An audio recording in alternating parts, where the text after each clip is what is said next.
What have you done? Have you forgot your crimes?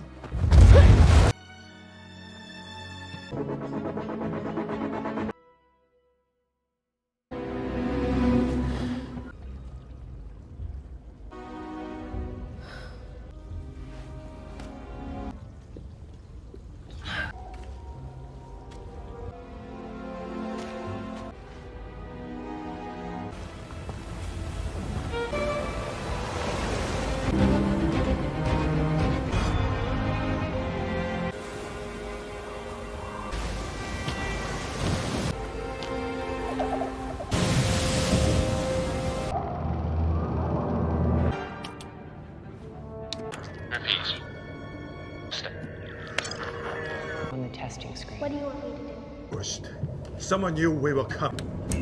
Osha. The program helpfully labels this planet Unknown Planet. In episode 6 of The Acolyte, we are introduced to some beautiful tiny elephant bird animals on the coast of this unknown world, where the renegade dark side user Kimir has abducted the kidnapped ex-Jedi trainee Osha.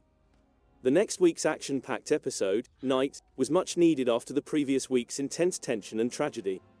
With a more reflective episode that addresses the aftermath from last week and advances the plot for the last 2 episodes, Teach, Corrupt, does that. I believe the planet where Kimir, the stranger, had brought Osha looked like HCH to From the Last Jedi the moment she walked outdoors.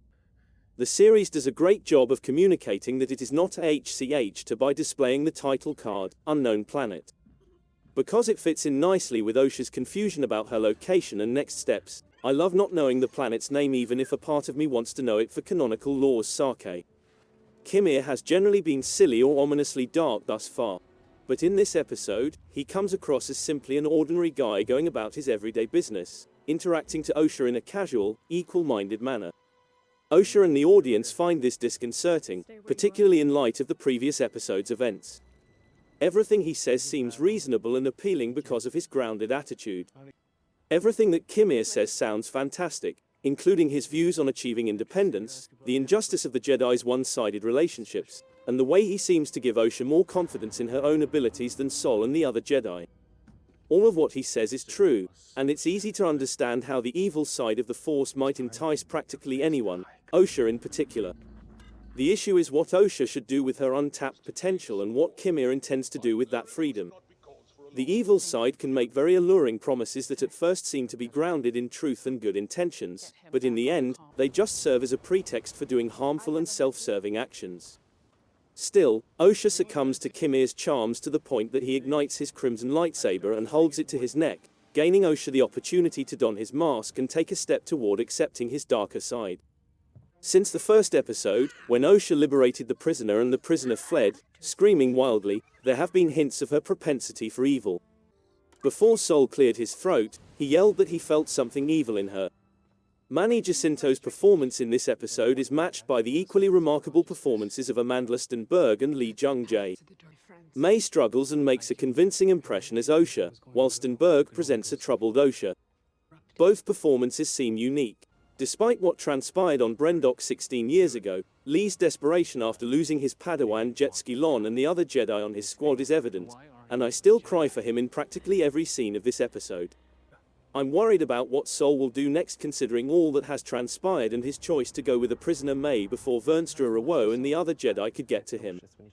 He expressed remorse for allowing Kimir to drive him to such a low point. Given that Vernstra and fellow Jedi Mog just addressed their opinion that Sol may be the one responsible for the Jedi killings on Kofar, I'm concerned that Sol could be driven to a much darker place before this season finishes. Within the framework of this episode, as well as in terms of broader mythology and canon ties, the Vernstra sequences were interesting. Vernstra appears to be hiding something, given her personal interest in the events taking place. Given that Vernstra has been a member of the Jedi Order for more than a century and that Kimir revealed to Osha that he was a Jedi in the past, it is plausible that she taught him. Osha believes her former Padawan is at the center of everything. Maybe Vernstra even took some action to turn Kimir against his better judgment. Regarding canon and lore ties, there's the excitement of witnessing Vernstra's light whip in action, of course.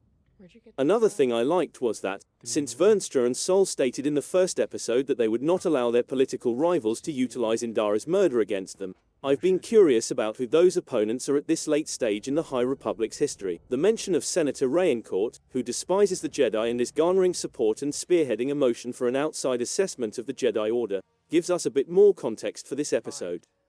The transparency of the Jedi Order with the Senate is also discussed. This transparency is a double-edged sword that Chancellor Palpatine would eventually use to bring about their doom.